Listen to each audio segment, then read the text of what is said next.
ಖಂಡಿತವಾಗಿಯೂ ಈಗಾಗಲೇ ನಾವು ಏನು NDA ಒಕ್ಕೂಟಕ್ಕೆ ಸೇರಿದ ಮೇಲೆ ಬಹುಶಃ ಇದು 3ನೇ ಚುನಾವಣೆ ನಮಗೆ.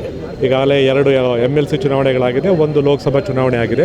3ರಲ್ಲೂ ಸಹ ನಮ್ಮ ಎರಡೂ ಪಕ್ಷದ ಕಾರ್ಯಕರ್ತರು BJP ಮತ್ತು JDS ಕಾರ್ಯಕರ್ತರು ಹಾಲು ಜೇನಿನ ಥರ ಬೆರೆತು ಕೆಲಸ ಮಾಡ್ತಿದ್ದಾರೆ. ಅದಂತೂ ಭಾಳ ಸಂತೋಷ ಆಗುತ್ತೆ. ಸಮನ್ವಯತೆ ಅಂತಕ್ಕಂಥದ್ದು ಎರಡೂ ಪಕ್ಷದ ಕಾರ್ಯಕರ್ತರಲ್ಲಿ ಎದ್ದು ಕಾಣಿಸ್ತಾ ಇದೆ.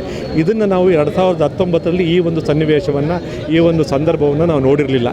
ಆದರೆ ಈಗ ಈ ಸಂದರ್ಭದಲ್ಲಿ ಯಾಕೆಂತಂದರೆ BJP ಮತ್ತು JDS ಹಿಸ್ಟಾರಿಕಲಿ ನಾವು ಯಾವತ್ತೂ ಎನಿಮಿಗಳಾಗೇ ಇರಲಿಲ್ಲ.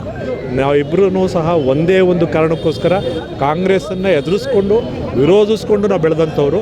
ಇವತ್ತು ಮತ್ತೆ ಒಂದಾಗಿದ್ದೀವಿ. ಹಾಗಾಗಿ ನಮ್ಮ NDA ಅಭ್ಯರ್ಥಿಯಾದಂಥ ಶ್ರೀಯುತ ದೇವೇಗೌಡರು ಅಭೂತಪೂರ್ವವಾಗಿ ಜಯವನ್ನು ಗಳಿಸ್ತಾರೆ. ಅದ್ರ ಬಗ್ಗೆ 2 ಮಾತೇ ಇಲ್ಲ. ಹಾಗಾಗಿ ಯಶಸ್ಸು ಸಿಕ್ಕೇ ಸಿಗುತ್ತೆ. ಮತದಾರರಿಗೆ ಹೀಗೆ ಅಡ್ವಾನ್ಸ್ ಆಗಿ ಮುಂಗಡವಾಗಿ ನಾನು ಎಲ್ಲರಿಗೂ ಅಭಿನಂದನೆಗಳನ್ನ ಸಲ್ಲಿಸಲಿಕ್ಕೆ ಇಷ್ಟಪಡ್ತೀನಿ.